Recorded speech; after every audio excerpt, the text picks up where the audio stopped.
আরে রোহিত, তুমি আবার এই লাঠিটা নিয়ে আসছো কেন? তোমাকে বলেছিলাম এই লাঠিটা নিয়ে আসবে না। কালকে থেকে যেন এই লাঠি আর না আনা হয়। আচ্ছা ঠিক আছে ম্যাডাম। আরে আমি তো আবার লাঠি নিয়ে আসলাম। আরে রোহিত, তুমি আবার লাঠি আনছো?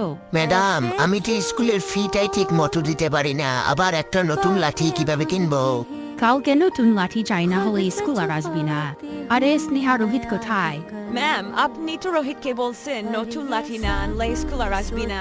আরে কিছু করতে হবে আমাকে। আরে ম্যাডাম দেখুন আমি নতুন লাঠি কিনে আনছি। খুব ভালো হয়েছে। আরে স্নেহা দেখ, ম্যাডাম তো আমাকে কিছুই বলতে পারতেছে না। আরে রোহিত থাম, এটা তো তোকে ম্যাডাম গিফট করছে। আরে এ জানলো কিভাবে? আরে ম্যাডাম এখানে কি করতেছে? এটা তো রোহিতের বাড়ি। আরে এটা এখানে কে রাখছে? মনে হয় কেউ গিফট করছে। আরে না ম্যাডাম, আমাকে ক্ষমা করে দিন, আমার ভুল হয়ে গেছে।